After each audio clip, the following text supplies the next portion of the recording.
प्रणाम दोस्तों।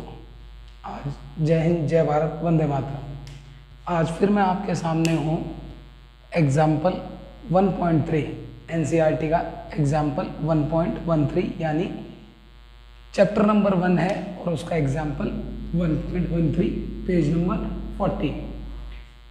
तो इस एग्जाम्पल को मैक्सिमम बच्चे समझ नहीं पाते हैं। इसका जो फर्स्ट पार्ट है, सेकंड पार्ट तो सिंपल है, तो इसलिए मैक्सिमम बच्चों को जो प्रॉब्लम है वो इसके फर्स्ट पार्ट में है। क्या प्रॉब्लम है, जरा क्वेश्चन समझिए। वो कहता है कि early model of an atom, कि भाई एटम के जो शुरुआत में मॉडल दिए गए उसमें एक मॉडल ये था जिसमें बोला गया कि सेंटर पे जो पूरा पॉजिटिव चार्ज है वो कॉन्सेंट्रेटेड है, where Z is the number of protons and E is the charge of proton, और जो बाकी नेगेटिव चार्ज है वगैरह, पॉजिटिव चार्ज पूरा सेंटर पे और नेगेटिव चार्ज पूरा का पूरा डिस्ट्रीब्यूट है यूनिफॉर्मली एटम में up to a radius capital R। अब उसने कहा है आप हमको इलेक्ट्रिक फील्ड बता दीजिए एट अ डिस्टेंस R। अब R जो है उसमें हम दो केस लेके चल रहे हैं मेनली। एक R जो कैपिटल R से छोटा हो और एक R जो कैपिटल R से बड़ा हो, यानी दो केसेस हम इसमें लेके चल रहे हैं। तो अब यहाँ पे जो फर्स्ट केस है when R is less than capital R, इसमें बच्चों को ज़्यादा समस्या है कि ये हुआ कैसे। तो देखिए, सबसे पहले यहाँ पे अगर नेगेटिव चार्ज पूरे में यूनिफॉर्मली डिस्ट्रीब्यूटेड है, पूरे में यूनिफॉर्मली है अगर, तो आप इसको समझिए यूनिटरी मेथड अगर आप जानते हैं तो ये क्वेश्चन फिर बहुत बड़ा आपके लिए नहीं रह जाता। यूनिटरी मेथड के अकॉर्डिंग अगर हम कहते हैं कि ये पूरा का पूरा चार्ज अगर पॉजिटिव वाला Zd है तो पूरा नेगेटिव चार्ज माइनस Zd होगा, क्योंकि इस अर्ली मॉडल में ये बात बोली गई थी एटम एज अ होल, ये क्वेश्चन में गिवन है, इज न्यूट्रल, कि जो एटम है वो न्यूट्रल है। तो अगर ये प्लस Zd है तो ऑब्वियसली ये पूरा माइनस Zd होने वाला है, नेगेटिव वाला जो चार्ज है। ठीक है, अब हम देखें कि जो माइनस Zd चार्ज है ये कितने वॉल्यूम में डिस्ट्रीब्यूटेड है भाई। तो यहाँ से आपको बड़े आराम से डेंसिटी मिल जाएगी, चार्ज डेंसिटी बड़े आराम से। आप देखें चार्ज डेंसिटी क्या होगी कि भाई 4/3 पाई आर क्यूब, इतने वॉल्यूम में कितना चार्ज है हमारे पास, माइनस Zd। नेगेटिव वाले की बात कर रहा हूँ केवल, पॉजिटिव वाले की कोई बात नहीं है अभी। तो यूनिट वॉल्यूम में कितना चार्ज होगा, minus Zd upon 4/3 pi r cube. अब एनसीईआरटी के सॉल्यूशन में इस चीज को उसने ले लिया है rho is equal to minus Zd upon 4/3 pi r cube. तो इस पूरी टर्म को अगर मैं इधर भेज दूं, rho is equal to minus Zd upon 4/3 pi r cube, तो ये हो जाएगा 4/3 pi r cube into rho is equal to minus Zd। ये एनसीईआरटी में लिखा हुआ है डायरेक्ट, तो कई बार बच्चों को इसे समझने में समस्या होती है। ठीक है, इसके बाद क्वेश्चन में कुछ खास नहीं बचता, इसके बाद तो सिंपल ही हो जाता है क्वेश्चन, क्योंकि बिल्कुल गॉस लॉ लगना शुरू हो जाता है। कैसे लगता है गॉस लॉ, पहले फर्स्ट केस देखते हैं, case number 1 when small r is less than capital R। Capital R से अगर छोटा है तो अगर ये R छोटा है तो आप एक गॉसियन स्फेरिकल सरफेस बनाते हैं और चेक करते हैं कि इस गॉसियन स्फेरिकल सरफेस में कितना चार्ज एंक्लोज्ड है। तो भाई दो तरह का चार्ज है यहाँ पे, एक तो प्लस Zd तो पूरा पूरा है, और माइनस वाला हमको चेक करना पड़ेगा कि माइनस वाला कितना है। तो टोटल चार्ज की अगर बात करें तो देखें उसमें हमें कौन हेल्प करने वाला है, ये हेल्प करने वाला है, यूनिटरी मेथड हेल्प करने वाला है। कैसे करने वाला है देखिए, 4/3 पाई आर क्यूब, इतने वॉल्यूम में कितना चार्ज है, माइनस Zd, यूनिट वॉल्यूम में कितना चार्ज है, इतना। ठीक है, तो जरा चेक करिए कि इसका जो गॉसियन स्फेरिकल सरफेस आपने बनाई है, लेट इसे S1 मान लेते हैं।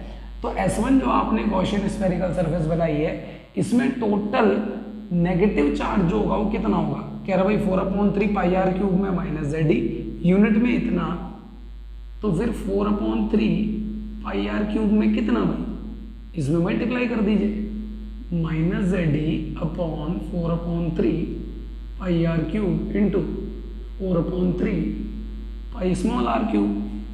अरे भाई ये तो करा ही होगा ना कि अगर 2 रुपए के 4 आम तो 10 रुपए के कितने आम, ये तो सभी जानते हैं भाई, ये तो आप जानते ही होंगे भाई कि अगर 2 रुपए के 4 मैंगो यानी आम,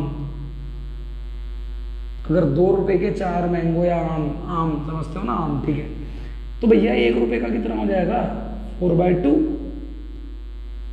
यानी 2 आम, तो भैया 10 रुपए के कितने हो गए 2 × 10, या इसको आप लिख लीजिए जैसे वो लिखा हुआ है 4/2 × 10 20 आम। तो यही यूनिटरी मेथड हम यूज कर रहे हैं यहाँ पे कि भाई इतने वॉल्यूम में अगर इतना नेगेटिव चार्ज है तो यूनिट वॉल्यूम में इतना है, तो भाई इतने वॉल्यूम में कितना होगा, इतने वॉल्यूम में इतना होगा, ठीक। तो यानी कि ये जो वॉल्यूम है S1 वाला, इसमें Q टोटल जब आप देखेंगे तो एक तो प्लस ZD तो पूरा पूरा है इस वाले के अंदर पूरा, और ये नेगेटिव वाला कितना है, इतना है जी, यानी इसमें ऐड कर दीजिए माइनस ZD, और यहां से देखिए 4/3 पाई और पाई दोनों कैंसिल हो जाएंगे, तो बचेगा minus ZD into small r square cube upon capital R cube, ये आपके पास आ जाएगा। तो इसे अगर हम पूरा ओपन करते हैं तो plus ZD minus ZD R³ upon R³। अब ये जो चीज़ मैंने लिखी है ये आपको एनसीईआरटी में डायरेक्ट मिलती है, तो कई बच्चे परेशान हो जाते हैं कि यार ये क्या दे दिया है, कि कहाँ से चार्ज आ गया, कैसे आ गया, वो इस चीज़ में कंफ्यूज हो जाते हैं बच्चे, ठीक है। तो इस चीज़ को आप थोड़ा सा अगर ध्यान से देखेंगे तो आपको ये बात बिल्कुल समझ आ जाएगी कि ये वैल्यू आई कहाँ से है, ठीक है बच्चों। तो आगे हम बढ़े तो अब इस क्वेश्चन में कोई बहुत बड़ा काम करने को रह नहीं गया।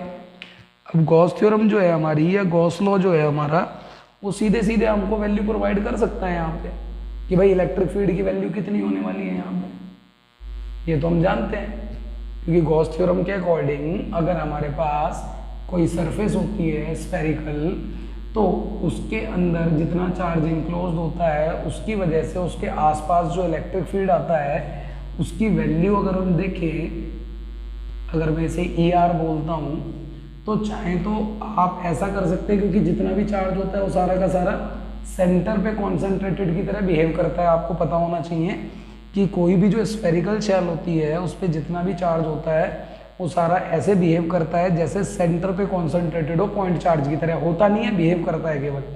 तो आप चाहें तो उस तरीके से भी यहाँ पे वैल्यू ले सकते हैं, तो कोई बड़ी चीज़ नहीं है।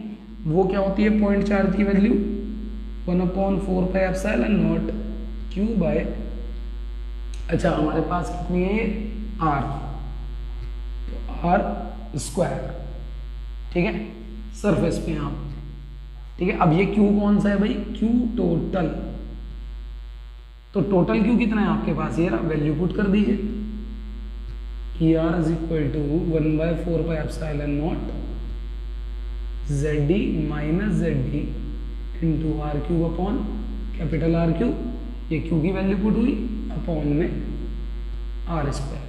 अब इसको आप सॉल्व कर सकते हैं, मुझे नहीं लगता कि आप सॉल्व करने में कोई समस्या आने वाली है। फिर वही वाली बात है, मल्टीप्लाई डिवाइड बहुत बड़ी चीज़ नहीं है, आप 12th के बच्चे हैं तो कर सकते हैं आराम से। तो मेन कॉन्सेप्ट समझाना मेरा काम था, वो मैंने आपको यहाँ बता दिया।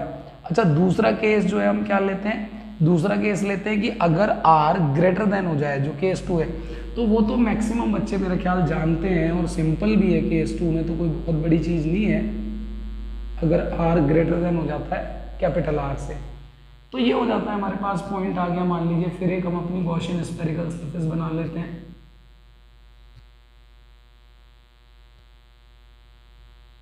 अब गॉसियन सरफेस के अंदर देखें कितना चार्ज है भाई, जितना पॉजिटिव है उतना ही, नेगेटिव है तो टोटल चार्ज 0 हो जाता है।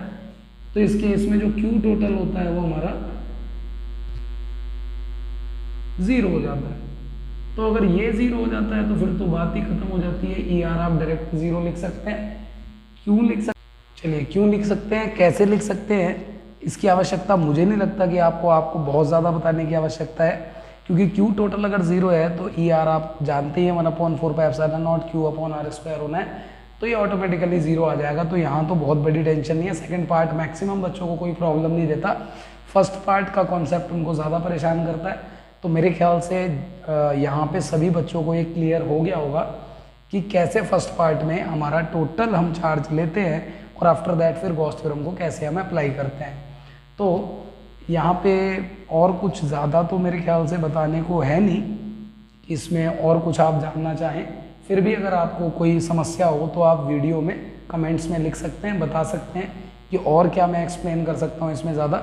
वीडियो अगर अच्छी लगी हो तो लाइक करें, शेयर करें, सब्सक्राइब करें चैनल को, ताकि और बढ़िया बढ़िया वीडियो आपके लिए मैं ला सकूं और अच्छा प्रयास कर सकूं। तब तक के लिए जय हिंद, जय भारत, वंदे मातरम।